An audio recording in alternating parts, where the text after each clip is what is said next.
Imaginez un peu, un événement géopolitique majeur, un marché de prédiction en ligne totalement décentralisé et un pari. Un pari si parfait qu'il soulève une question énorme. C'est cette histoire qu'on va décortiquer ensemble aujourd'hui.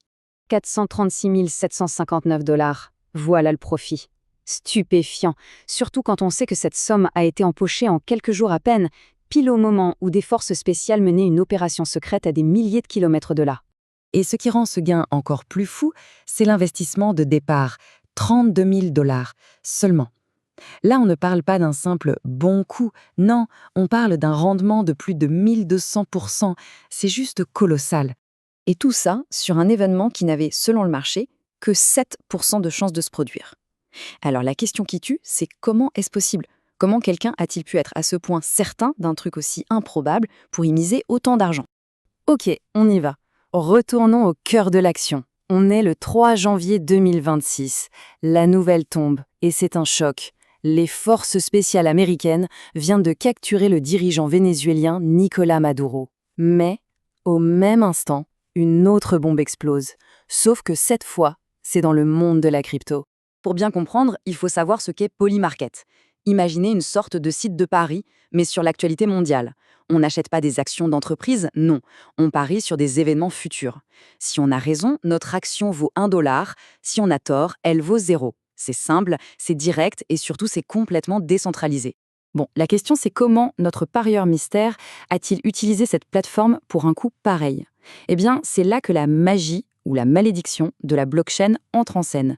Parce que tout est public. Chaque transaction est visible, ce qui nous permet aujourd'hui de reconstituer son plan pas à pas.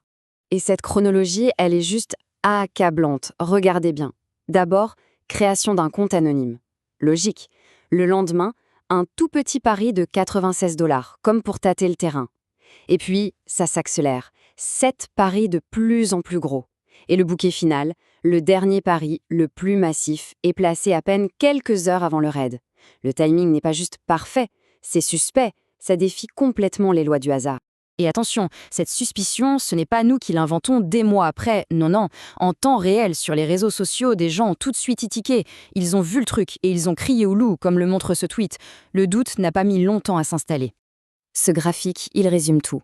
D'un côté, vous avez le marché, la foule, 93% des gens qui pensent que Maduro ne bougera pas, et de l'autre, un seul parieur, qui met tout son argent sur l'option à 7%. Il a littéralement parié contre le monde entier. À ce niveau-là, ce n'est plus de la spéculation, ça ressemble étrangement à une certitude. Et c'est là qu'on touche au paradoxe fascinant de la blockchain. D'un côté, l'anonymat, impossible de savoir qui se cache derrière l'adresse du portefeuille. De l'autre, la transparence absolue. On peut voir tout ce que ce portefeuille a fait. Et là, l'historique est sans équivoque. Ce compte n'a servi qu'à une seule chose, parier sur le Venezuela. Une seule obsession. Un comportement qui pue l'info exclusive à plein. Mais attendez, ce n'est pas fini. L'histoire devient encore plus folle.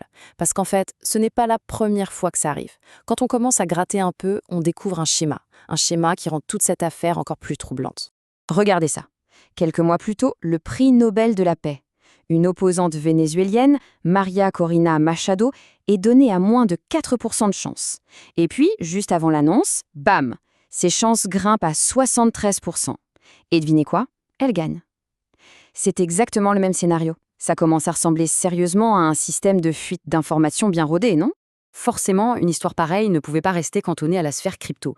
Très vite, ça a fait un bruit monstre et s'est remonté jusqu'à Washington. Les politiques américains ont tout de suite compris le danger. C'était une menace directe pour l'intégrité de l'État. Et la réaction ne s'est pas fait attendre. Elle a été fulgurante. Moins d'une semaine après l'affaire, un élu, Richie Torres, dépose déjà une proposition de loi. L'idée est simple et directe, interdire aux fonctionnaires et aux politiques de parier sur des actions du gouvernement et imposer de lourdes sanctions pour l'utilisation d'infos confidentielles. La citation de Richie Torres est puissante et elle résume tout. Le service public ne doit pas être une entreprise privée de spéculation sur la guerre et la souffrance humaine. Voilà, tout est dit. Le message politique est clair, on ne peut pas laisser des gens s'enrichir sur des secrets d'État. Au fond, tout ce scandale a mis un énorme coup de projecteur sur la vraie question que posent ces marchés de prédiction. Alors génie ou folie?